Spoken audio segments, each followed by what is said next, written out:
Evangelho segundo Mateus, capítulo 27, versos 11 em diante. Jesus estava em pé ante o governador, e este o interrogou, dizendo: És tu o rei dos judeus? Respondeu-lhe Jesus: Tu o dizes. E sendo acusado pelos principais sacerdotes e pelos anciãos, nada respondeu. Então lhe perguntou Pilatos: Não ouves quantas acusações te fazem? Jesus não respondeu nenhuma palavra, vindo com isto a admirar-se grandemente o governador. Ora, por ocasião da festa, costumava o governador soltar ao povo um dos presos, conforme eles quisessem. Naquela ocasião, tinham eles um preso muito conhecido chamado Barrabás. Estando, pois, o povo reunido, perguntou-lhes Pilatos: A quem quereis que eu vos solte, a Barrabás ou a Jesus chamado Cristo? Porque Pilatos sabia que por inveja o tinham entregado. E estando ele no tribunal, sua mulher mandou dizer-lhe: Não te envolvas com esse justo, porque hoje em sonho muito sofri por seu respeito. Mas os principais sacerdotes e os anciãos persuadiram o povo a que pedisse Barrabás e fizesse morrer Jesus. De novo perguntou-lhes o governador: Qual dos dois quereis que eu vos solte? Responderam eles: Barrabás. Replicou-lhes Pilatos: Que farei então de Jesus chamado Cristo? Seja crucificado, responderam todos. Que mal fez ele? Perguntou Pilatos. Porém cada vez clamavam mais alto: Seja crucificado. Vendo Pilatos que nada conseguia, antes pelo contrário aumentava o tumulto, mandando vir água, lavou as mãos perante o povo, dizendo: Estou inocente do sangue desse justo. Fique o caso convosco. E o povo respondeu: Caia sobre nós o seu sangue e sobre nossos filhos. Então Pilatos lhe soltou Barrabás, e após haver açoitado a Jesus, entregou-o para ser crucificado. Logo a seguir, os soldados do governador, levando Jesus para o pretório, reuniram em torno dele toda a corte. Despojando-o das vestes, cobriram-no com um manto escarlate. Tecendo uma coroa de espinhos, puseram-lhe na cabeça e na mão direita um caniço. E ajoelhando-se diante dele, o escarneciam, dizendo: Salve, rei dos judeus! E cuspindo nele, tomaram o caniço e davam-lhe com ele na cabeça. Depois de o terem escarnecido, despiram-lhe o manto e o vestiram com as suas próprias vestes. Em seguida o levaram para ser crucificado. Ao saírem, encontraram um cirineu chamado Simão, a quem obrigaram a carregar-lhe a cruz. E chegando a um lugar chamado Gólgota, que significa lugar da caveira, deram-lhe a beber vinho com fel. Mas ele, provando-o, não quis beber. Depois de o crucificarem, repartiram entre si as suas vestes, tirando a sorte. E assentados ali o guardavam. Por cima da sua cabeça puseram escrita a sua acusação: Este é Jesus, o rei dos judeus. E foram crucificados com ele 2 ladrões, um à sua direita e outro à sua esquerda. Os que iam passando blasfemavam dele, meneando a cabeça e dizendo: Ó tu que destróis o santuário e em 3 dias o reedificas, salva-te a ti mesmo, se és filho de Deus, e desce da cruz. De igual modo, os principais sacerdotes, com os escribas e anciãos, escarnecendo, diziam: Salvou os outros? A si mesmo não pode salvar-se. É rei de Israel? Desça da cruz e creremos nele. Confiou em Deus, pois venha livrá-lo agora, se de fato lhe quer bem, porque disse: Sou filho de Deus. E os mesmos impropérios lhe diziam também os ladrões que haviam sido crucificados com ele. Desde a hora sexta até a hora nona, houve trevas sobre toda a terra. Por volta da hora nona, clamou Jesus em alta voz, dizendo: Eli, Eli, lama sabactani, o que quer dizer: Deus meu, por que me desamparaste? E alguns dos que ali estavam ouvindo isto diziam: Ele chama por Elias. E logo um deles correu a buscar uma esponja e, tendo-a embebido de vinagre, colocado na ponta de um caniço, deu-lhe a beber. Os outros, porém, diziam: Deixa, vejamos se Elias vem salvá-lo. E Jesus, clamando outra vez com grande voz, entregou o Espírito. Eis que o véu do santuário se rasgou em 2 partes, de alto a baixo. Tremeu a terra, fenderam-se as rochas, abriram-se os sepulcros, e muitos corpos dos santos que dormiam ressuscitaram. E saindo dos sepulcros, depois da ressurreição de Jesus, entraram na cidade e apareceram a muitos. O centurião e os que com ele guardavam a Jesus, vendo o terremoto e tudo o que se passava, ficaram possuídos de grande temor e disseram: verdadeiramente, este era o Filho de Deus. Refletiremos nessa noite sobre as revelações que o momento da cruz de Cristo traz a todos nós. E a primeira revelação é que a cruz de Cristo nos mostra agudo sofrimento. Dos versos 11 ao verso 44, nós vemos toda a narrativa dos sofrimentos agudos pelos quais o Filho de Deus se submeteu, a fim de ser moído por nossos pecados, a fim de ser traspassado por nossas transgressões. Mantenha sua Bíblia aberta e observe o versículo 18. O texto nos diz que Jesus é entregue à morte por causa da inveja dos sacerdotes. O versículo 16 e o versículo 21 nos diz que Jesus é entregue à morte no lugar de um bandido conhecido. Barrabás fazia parte de um grupo político chamado de Zelotes. Era um grupo revolucionário que aspirava à independência dos judeus, que era colônia do Império Romano. Os Zelotes eram os terroristas do primeiro século. Eles eram responsáveis por muitos assassinatos. E Barrabás era um terrorista conhecido. E Jesus, o Filho de Deus, aquele que nunca cometeu pecado, quando diante da pergunta ao povo: quem quereis que vos soltem, Jesus ou Barrabás? O povo a uma voz responde: Barrabás, Barrabás. Nós temos aqui um dos elementos que nos mostram o profundo sofrimento do Filho de Deus. Aquele que nunca cometeu pecado é excluído da vontade do povo, e o povo opta por um bandido conhecido, responsável muito provavelmente por muitos assassinatos. Jesus Cristo é entregue à morte por um governador convicto de sua inocência e alertado por sua esposa. Se você observar o versículo 19, enquanto Pilatos faz aquela brincadeira política: quem vocês querem, Jesus ou Barrabás? Chega alguém dando notícia: olha, tua mulher mandou avisar, não te envolvas com esse justo. Olha a descrição que a própria mulher do governador traz a respeito de Jesus, um santo, o justo de Deus, aquele que não cometeu nenhum mal. Essa noite eu sofri por ele em sonhos. Deus me mostrou que esse homem é especial. Não se envolva com o sangue desse homem. E além disso, da descrição da mulher, o próprio Pilatos tinha conhecimento que Jesus era inocente. No versículo 24 ele chama Jesus de justo. O que vocês querem que eu faça com esse justo? Em duas ocasiões desse texto, Pilatos chama Jesus de Cristo, o ungido de Deus, o escolhido de Deus. Nós temos aqui mais elementos que nos apontam para o sofrimento agudo de Jesus. É entregue à morte por conta da inveja da liderança religiosa de seu tempo. É entregue à morte no lugar de um bandido conhecido. É entregue à morte por um governador convicto de sua inocência e alertado por sua esposa. E é entregue à morte pelas mãos do povo que presenciou os benefícios de suas ações. Jesus andou por 3 anos fazendo bem em toda a Judéia e Galileia. Curava os cegos, purificava os leprosos, ressuscitava mortos, alimentava multidões, pregava verdades que aqueciam o coração de gente quebrada, de gente sem esperanças. Jesus era perito em restaurar sonhos. Ele é o Deus encarnado que vem para revelar a vontade de Deus de uma maneira completamente diferente da liderança religiosa de sua época. O povo conhecia Jesus, havia ouvido as palavras de Jesus, presenciado as ações de Jesus. Haviam dito quando Jesus entra em Jerusalém, 4 para 5 dias antes: Hosana, o que vem em nome de Davi. Haviam jogado no chão folhas de palmeira: bendito é esse filho de Davi. E esse mesmo povo que presencia todas essas ações miraculosas, bondosas, misericordiosas de Jesus, agora grita, ensandecido: crucifica-o, crucifica-o, crucifica-o. E se não bastasse isso, nós temos a descrição de que antes de ser entregue à morte, Jesus sofre profunda humilhação.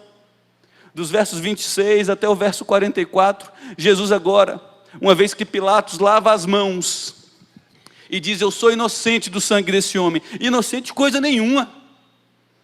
Como pode ser inocente se entrega um justo sem pecado, sendo o governador responsável por inocentá-lo? Pilatos se engana. Agora diz, eu sou inocente do sangue dele, e a própria multidão diz, caia sobre nós. E olha a maldição que a multidão invoca sobre si. E sobre nossos filhos o sangue desse justo. E essa maldição se cumpre. Jesus morre no ano 29, no ano 30. Porque o nosso calendário ocidental ele tem uns 4 para 5 anos de desajuste. No ano 70, no ano 67, Tito vem, o imperador romano, cerca Jerusalém. Jerusalém fica 2 anos para 2 anos e meio sitiada. O Império Romano entra em Jerusalém no início do ano 70 e destrói Jerusalém. É um morticínio como nunca descrito antes na história de Jerusalém. Cerca de 600 mil judeus são mortos pelas lanças e espadas do Império Romano. O Império Romano era um dos mais cruéis de toda a história. O templo construído pelo rei Herodes é destruído. Era um templo banhado a ouro.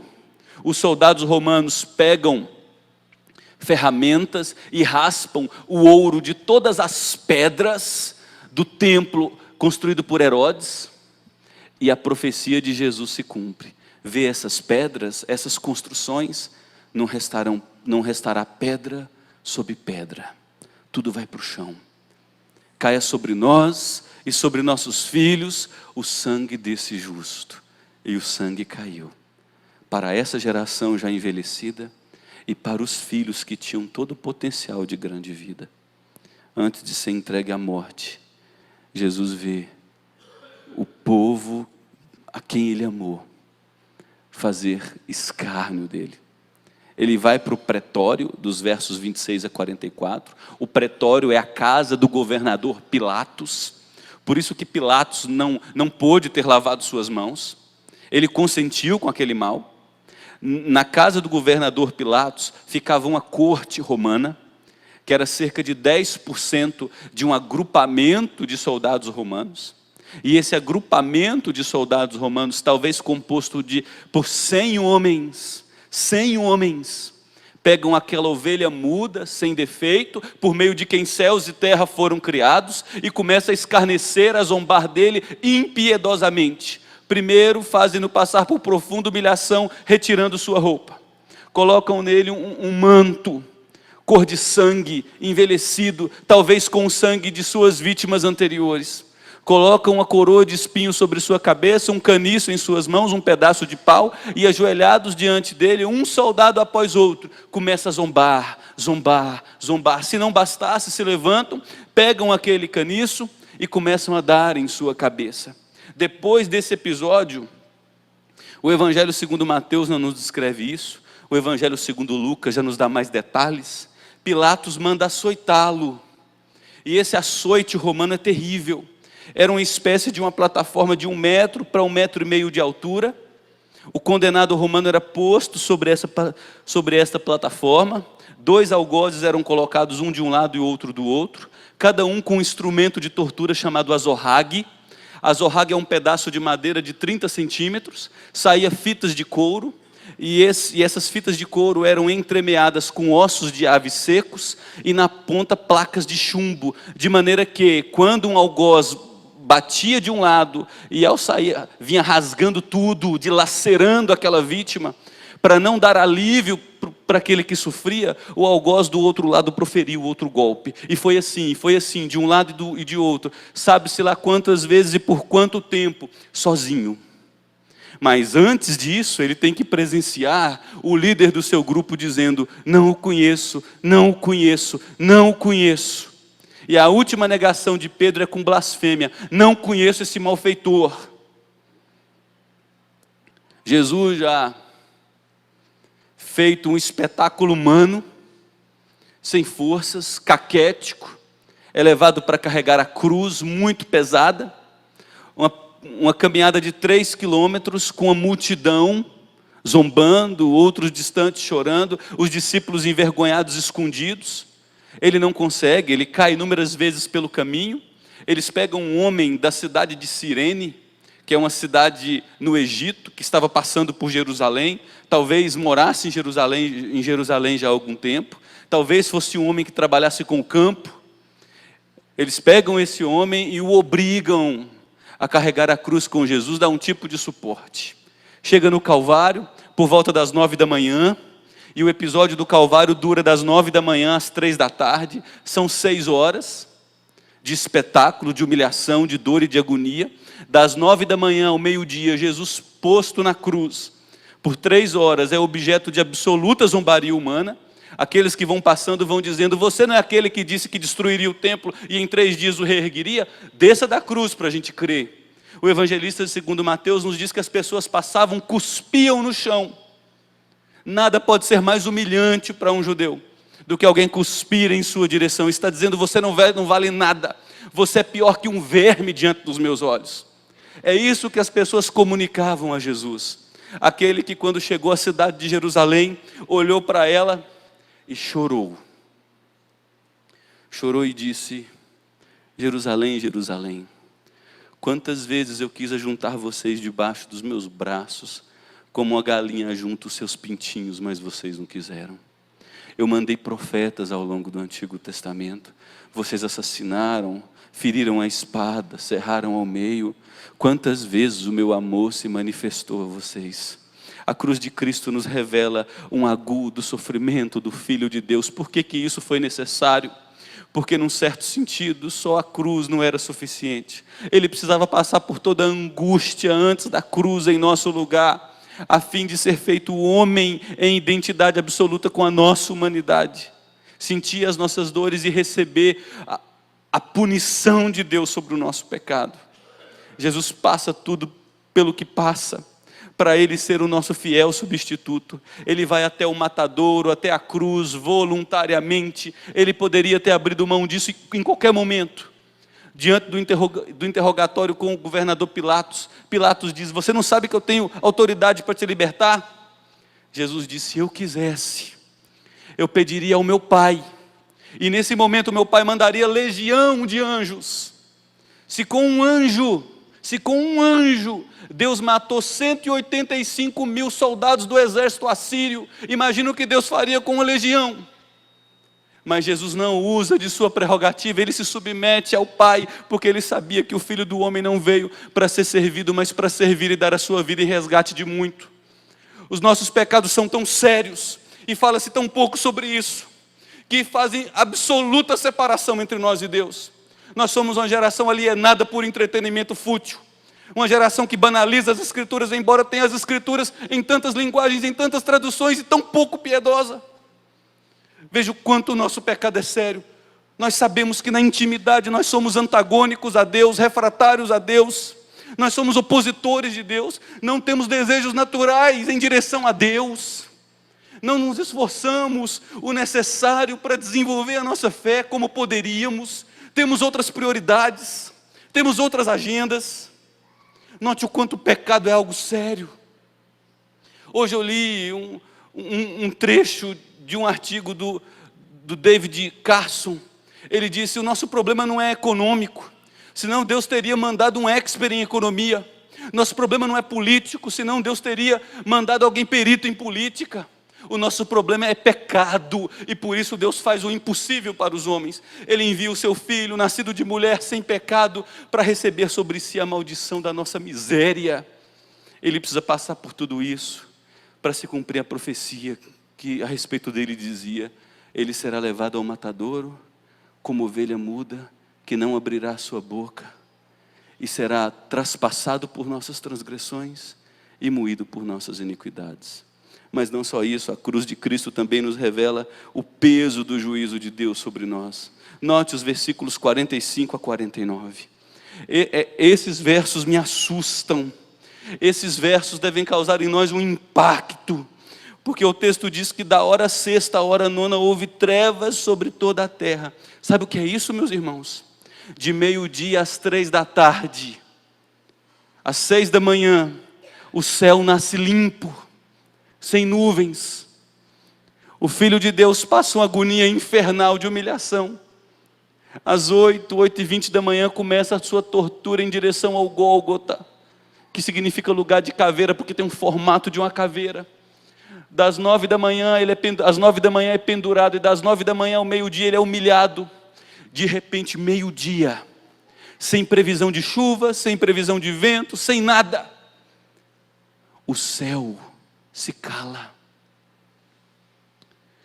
O brilho do sol se entristece e o mundo é tomado por trevas por 3 horas.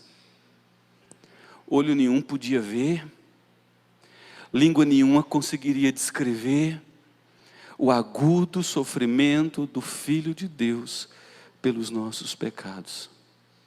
A cruz de Cristo revela o peso do juízo de Deus sobre os nossos pecados.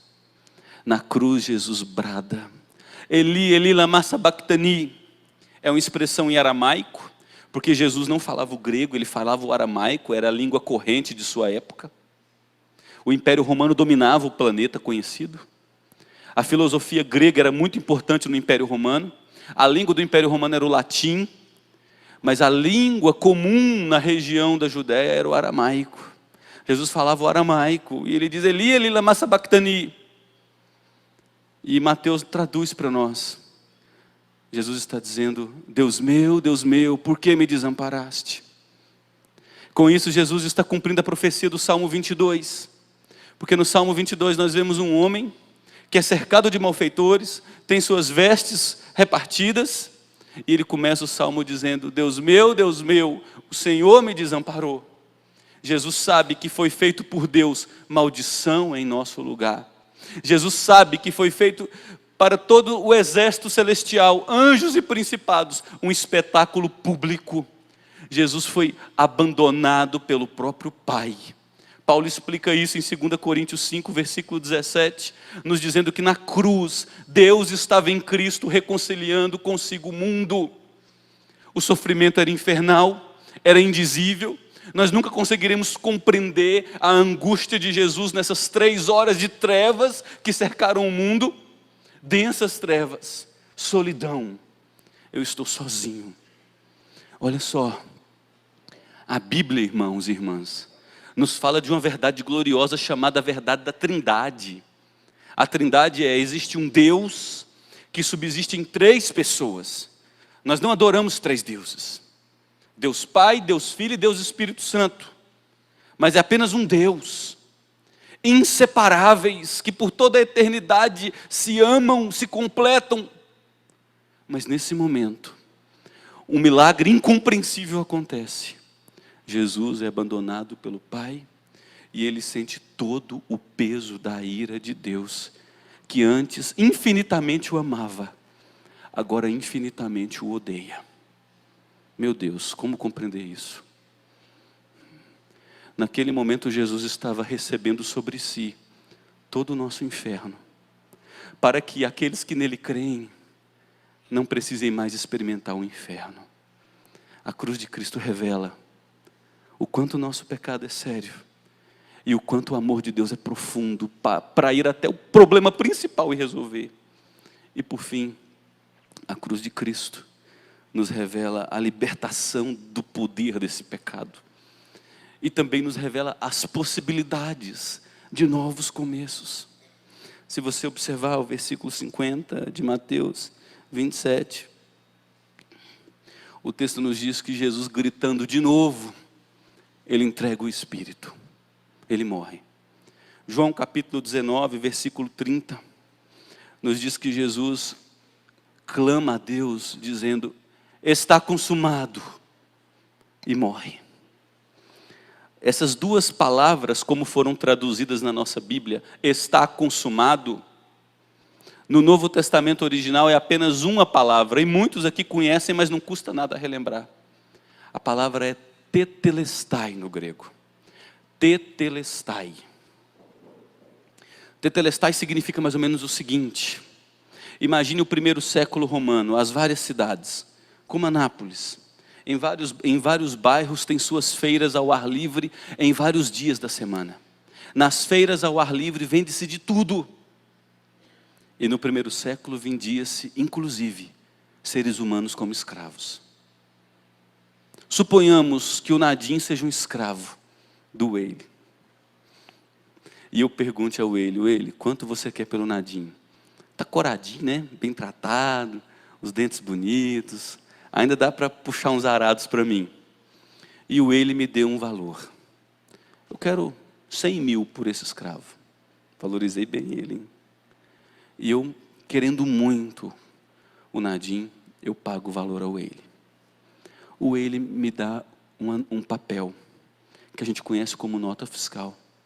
E nele, o Eli carimba. Tetelestai. Está pago. Está pago. Esta foi a última palavra de Jesus antes de morrer. Está pago, Pai. Eu os comprei.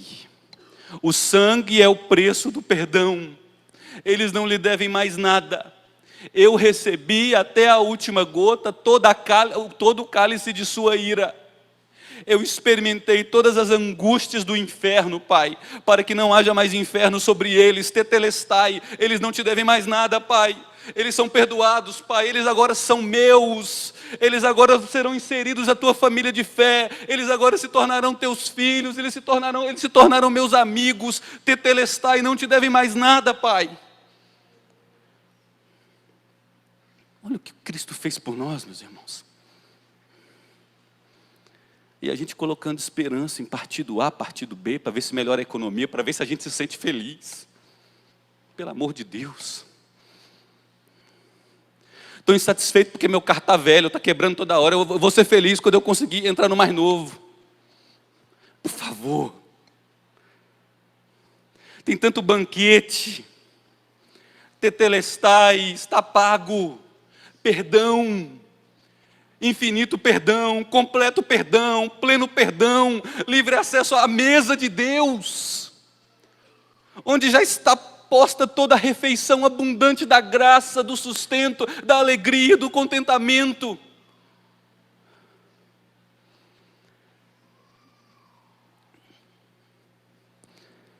Olha só, gente, as possibilidades de recomeços que a cruz nos traz.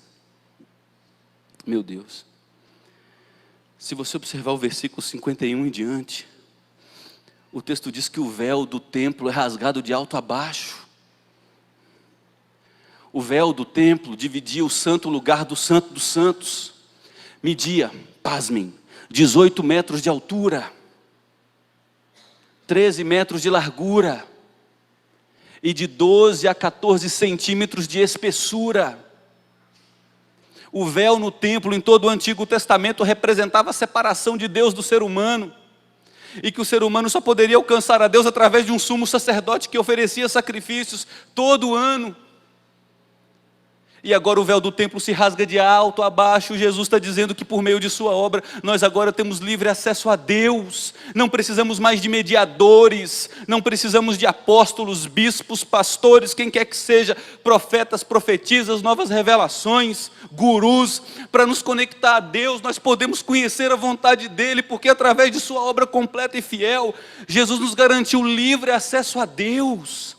Nós podemos orar na certeza de que Deus é nosso Pai, em qualquer momento do dia, da noite, em qualquer lugar onde estejamos, independente de qualquer sensação emocional. Que possibilidade que a cruz trouxe para nós, nos conectou com Deus.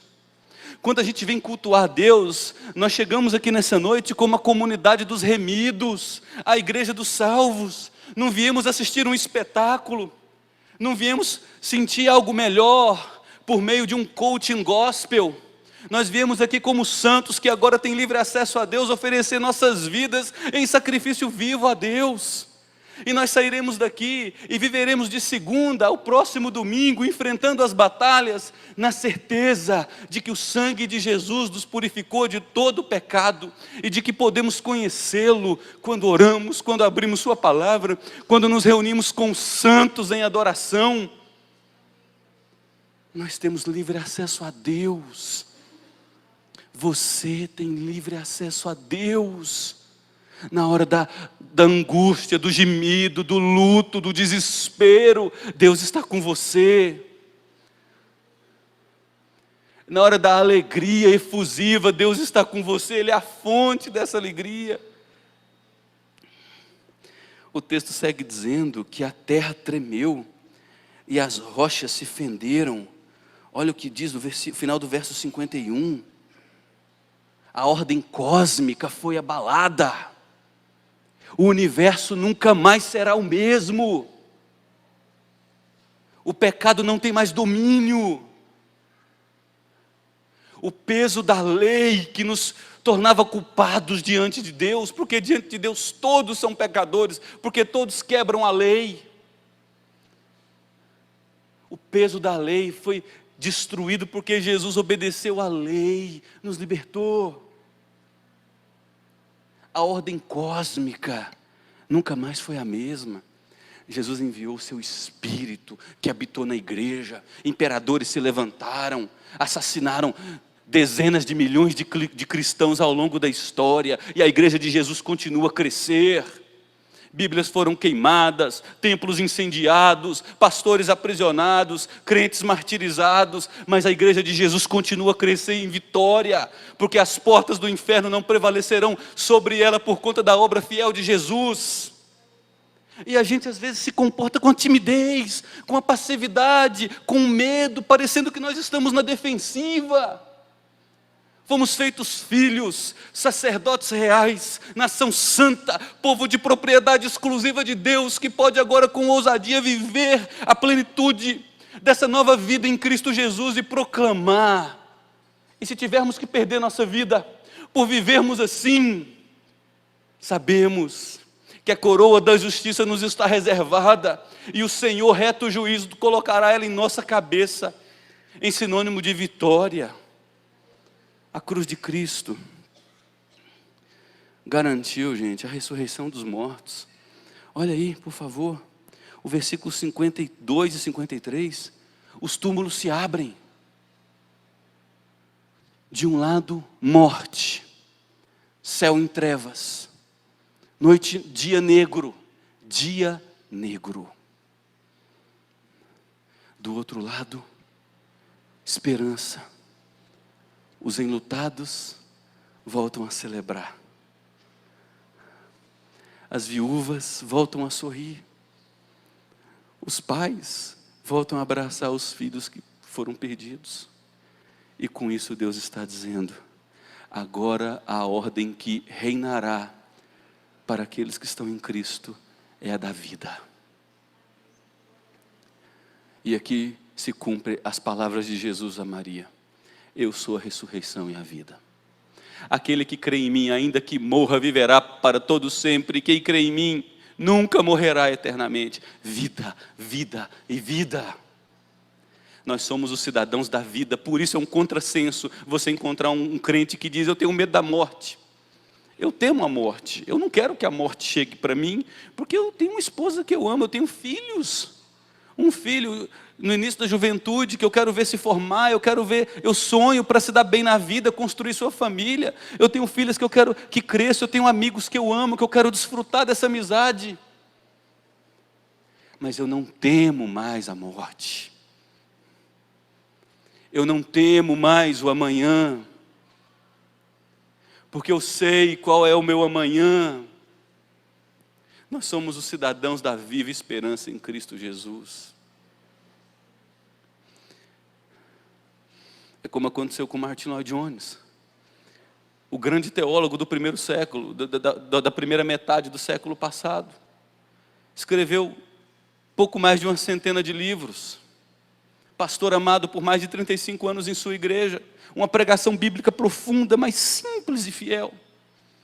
Adoeceu, velhinho, e sua igreja se reúne em oração para Deus continuar cuidando do Martin Lloyd Jones, curar o Martin Lloyd Jones, restaurar o Martin Lloyd Jones. Chega um momento que ele reúne a liderança da igreja, homens, mulheres, e diz: parem de orar por mim, parem de orar por mim, não me detenham da morte, não me detenham da morte, porque ele sabia que era um cidadão eleito para a vida em Cristo Jesus.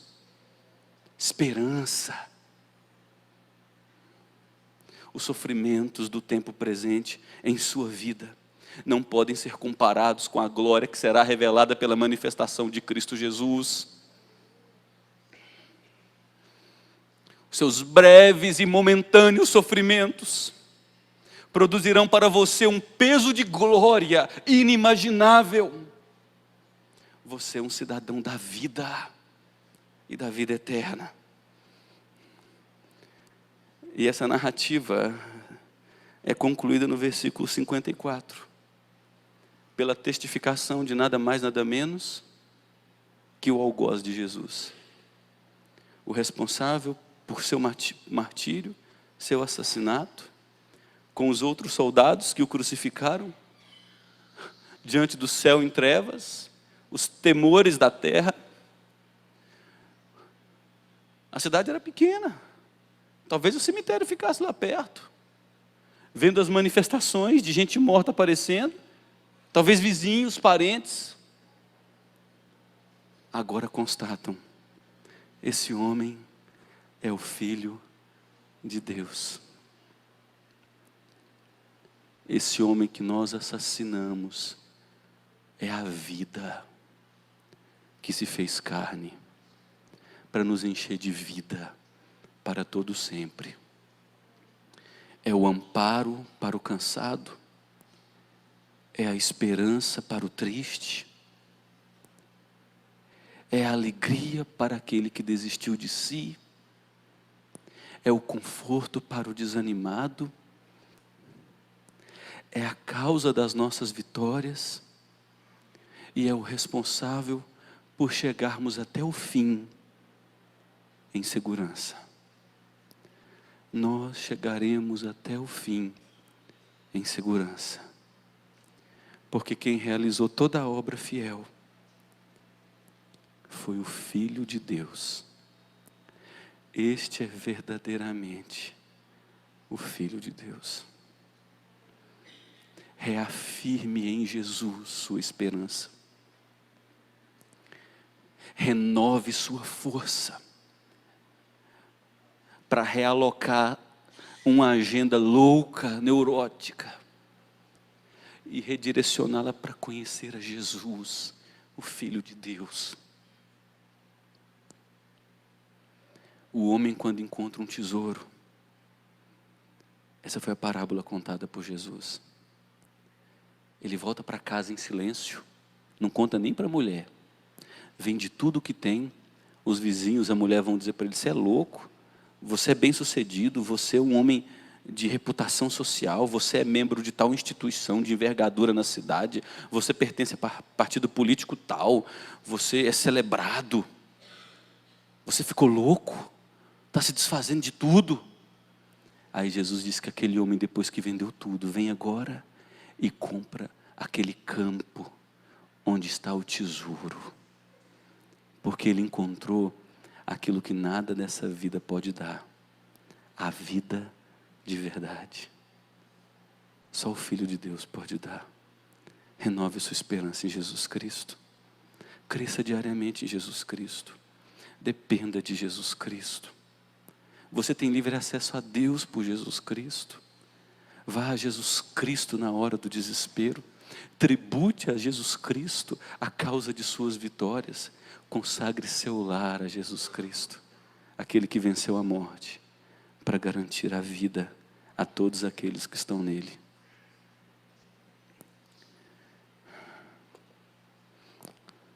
Se essa palavra falou de alguma maneira ao seu coração, se ajoelhe e diga a Deus aquilo que Ele representa para a sua vida. Agradeça pela obra de Jesus Cristo e consagre-se a Deus mais uma vez.